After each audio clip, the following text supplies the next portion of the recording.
But let me ask some questions about the way this has been set up in the administration request. Mr. Shea, can you explain why the administration has requested the NIST money through FEMA? This isn't to claim that this $16 million should count as money going to help New York City, is it? Mr. Chairman, it's my understanding that what was done was that a number of different initiatives were collected by the Office of Management and Budget and packaged, in effect, like this. And I'm not aware, although I've heard what you just said about the money being packaged for the City of New York and the State of New York, but I'm not aware of any direct conversation, certainly none that I've been involved in, where that was the case. But why couldn't they just request the money go directly to NIST? Well, there were discussions of that nature when the proposals first surfaced, and of course I talked to Dr. Bement about it as part of that process, and we did talk about different ways of doing it. The fact of the matter is, for whatever reason, it ended up in the FEMA appropriation. As I've said previously, there should be no concern or hesitancy. FEMA will transfer the funds when the funds are appropriated. How quickly can you do it? Within days. Normally, just procedurally, there's what's called a Treasury warrant that's issued, and what I would seek to do is do actually what's called an appropriation transfer, where both the funding and the authority goes directly to NIST, and there would be no reporting relationship with FEMA as a result of that. Is NIST getting anything in the supplemental, Dr. Bement?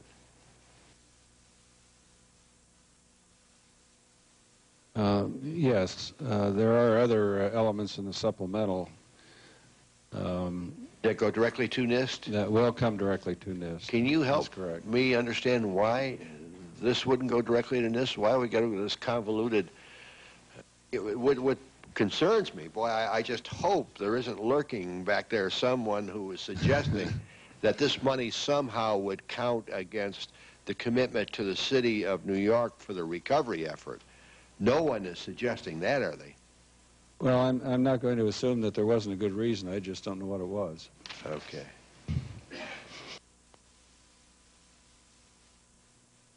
Okay, well, the letter from FEMA to me says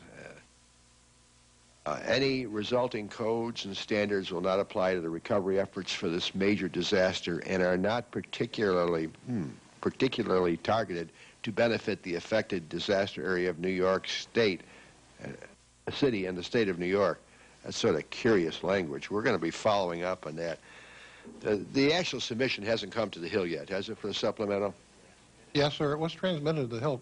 It has been, okay. Quite a while ago now. Yeah. Okay. Are you guys going to take a broker's fee? Or are you going to, is it the whole $16 million going to NIST? I assure you, Mr. Chairman, the entire $16 million will go to NIST. The entire $16 million, and you expect it within days, not anything longer than days? Days is what I would predict at this point. All right, let me go to Mr. Shays, because I'll have a few more. One last thing, no strings attached? No, sir. As I said, my intention is to do what's called an appropriation transfer. It's a special mechanism used between federal agencies. It means both the money and the authority go directly to the transferee, in this case, the National Institute of Standards and Technology. There are no strings on it. It's simply... Would anyone have any objection if we weigh in with the appropriators and say, this seems to be a sort of a silly way to do it. Why don't we just go directly to NIST? Wouldn't cause you any heartburn, would it, Mr. Shea? No, Mr. Chairman, not at all. Okay. Well, I don't want to cause anybody heartburn. All right. Mr. Shays. Chairman, if there was going to be a broker's fee, there certainly wouldn't be after you asked your question. You really cover the basis on that one. There was no angle that one would get around that one. This is, I have still a number of questions, and we only have two, so I might come back after you, Mr. Chairman, just do a few now.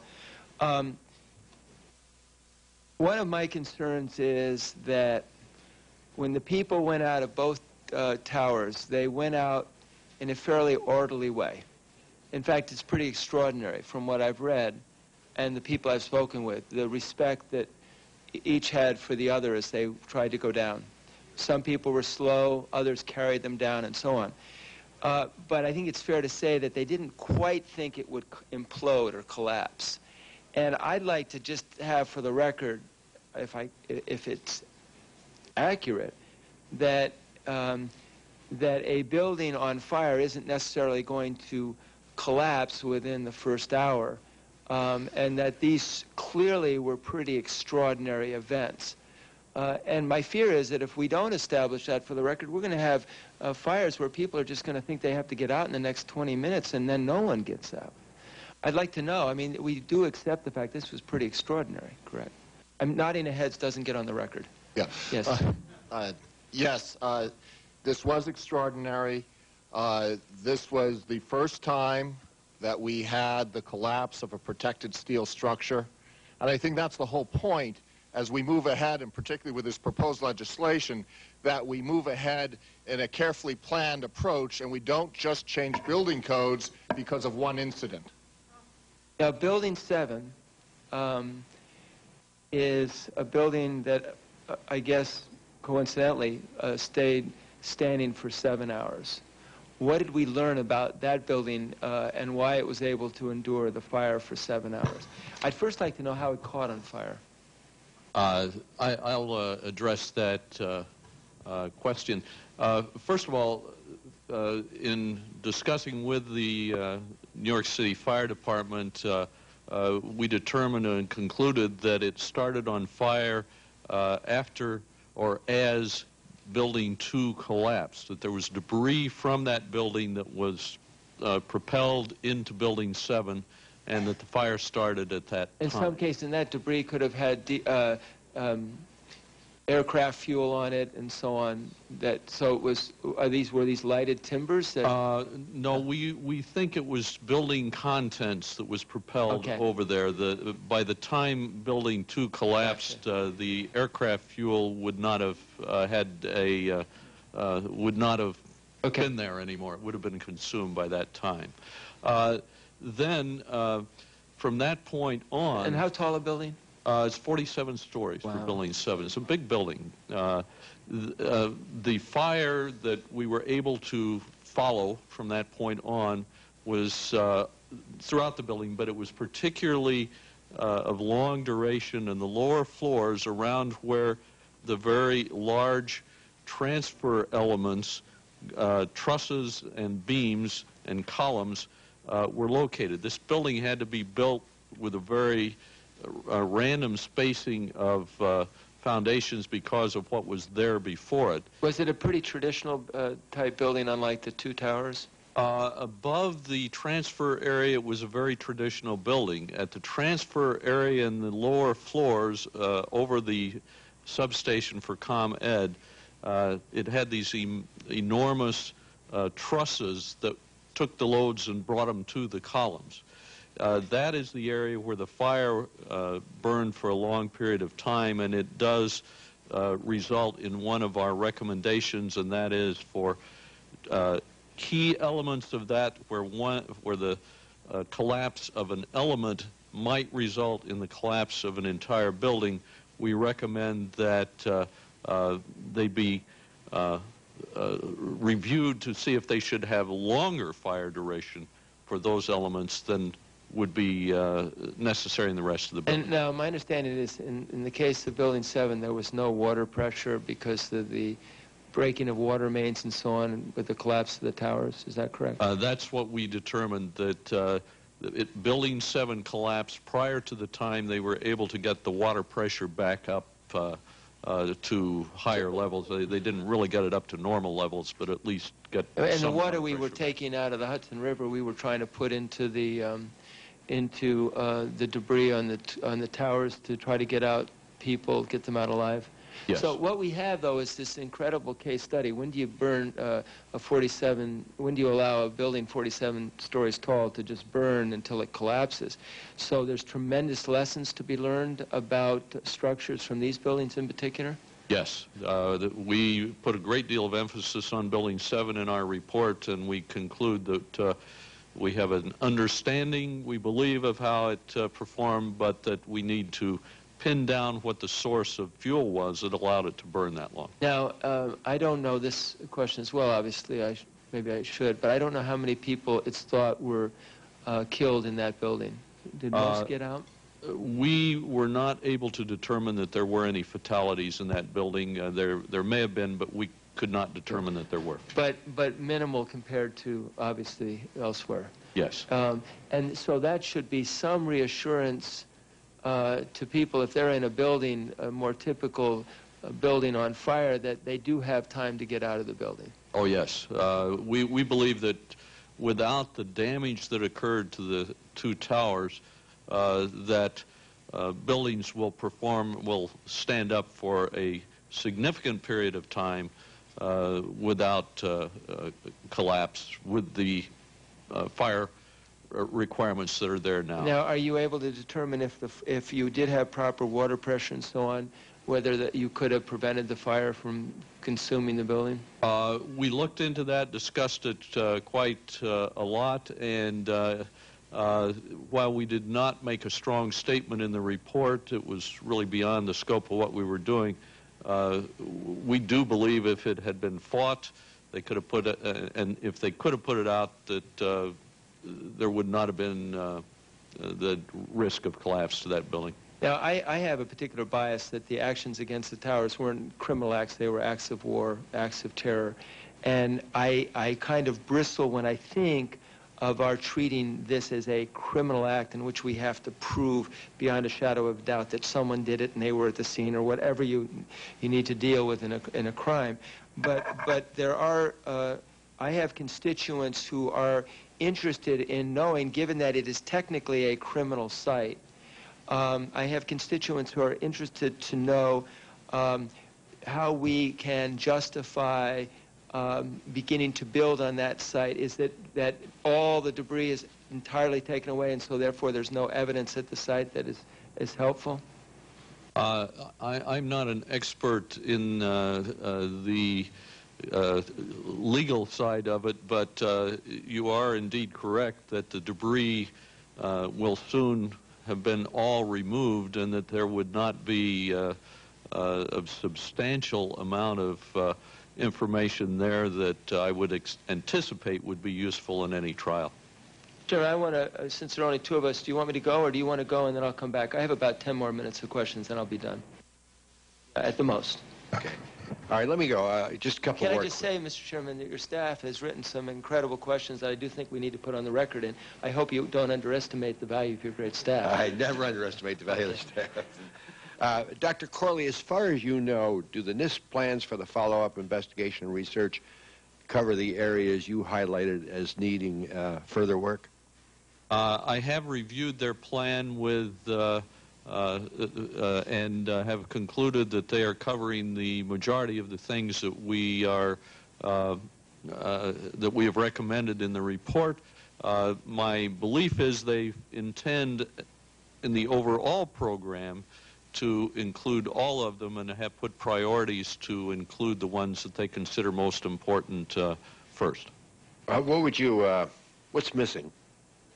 I don't think there's anything missing in the full program, presuming that gets done. In the early stage of the program, there are a couple of areas that could have heavier emphasis just to be sure that they get done in case the program doesn't get carried out. Have you had additional input into the plan after you've seen the initial plan? I mean, have you said, no, look at NIST, we think that you should give a higher priority to this, more emphasis on this? Have you had an ongoing dialogue? The dialogue has been started, and we hope to have continual dialogue as the program gets And Dr. finally Burnett, defined. would you concede that maybe this added input would be valuable? You talk this thing through, and Dr. Corley may say, we think you're missing the boat on this one, why don't you give more emphasis? And then you talk it through, and maybe you would agree with it, maybe you wouldn't. But, I mean, Our plan is still malleable. It changes. It will probably change some more. I'm sure that when we have our public hearing in New York and get further input on our plan, it will change still more. Can you give us some indication how you decided what you would include, what you wouldn't, how you prioritized? And also, I'd like to know the central goal of the investigation. I think going back to the central point, why these were unique incidences and why collapse occurred, there have been instances where buildings have had major fires that have burned to completion without the buildings collapsing. I mean, there are several such incidents on record. I think in this particular instance, because of the singular nature of the collapse and the effect of the fire on that collapse, we really have to understand that in much better detail. And so that is far and away, in our minds, the most critical thing to understand first, and begin to anticipate what type of technical basis we're going to have to develop in order to bring about code changes in buildings that may be subjected to either blast or terrorist attack of one kind or another. In addition to that, of course, we're very much concerned that firefighters have all the access that they need and all the tools that they need in fighting fires in tall buildings. And of course, communications have been mentioned, but protective clothing is another issue. Having access to the fire is another issue. Not being blocked in trying to enter a building and do the work that they have to do. So I would say that we consider that to be a very essential part of our early investigation. Now, there are a lot of other elements that are also critical, and that has to do with the behavior of connections under fire, the behavior of open truss structures under fire, that are central to understanding in detail just the exact sequence of the events that led up to the collapse. We think that also is essential to do early. So our initial attention is on buildings 1, 2, and 7, but the lessons learned from that part of the investigation will apply broadly to other buildings as well, because these elements are in general use in... But shouldn't a banker's trust be reviewed? Because that's more typical of what might be expected to happen.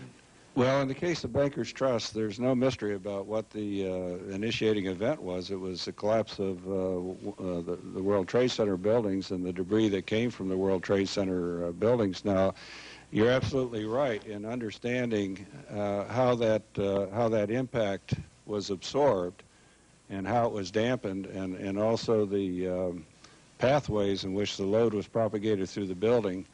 That has to be subjected to finite element analysis, and it has to be subjected to further testing.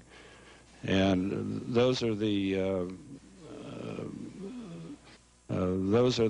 specific tests that will be part of the research and development program, which incidentally, a lot of that will be done in parallel with the investigation, so it's not as if it's being overlooked. Finally, and this seems like an appropriate way to wind up, I want to be sure we all understand what is at stake in terms of building safety, in terms of the results of these efforts we've been talking about today. Dr. Corley, what changes in codes or research related to codes is the highest priority in following up on your investigation? You know, obviously we're not going to design against planes hitting buildings at high speed. What changes can we design for?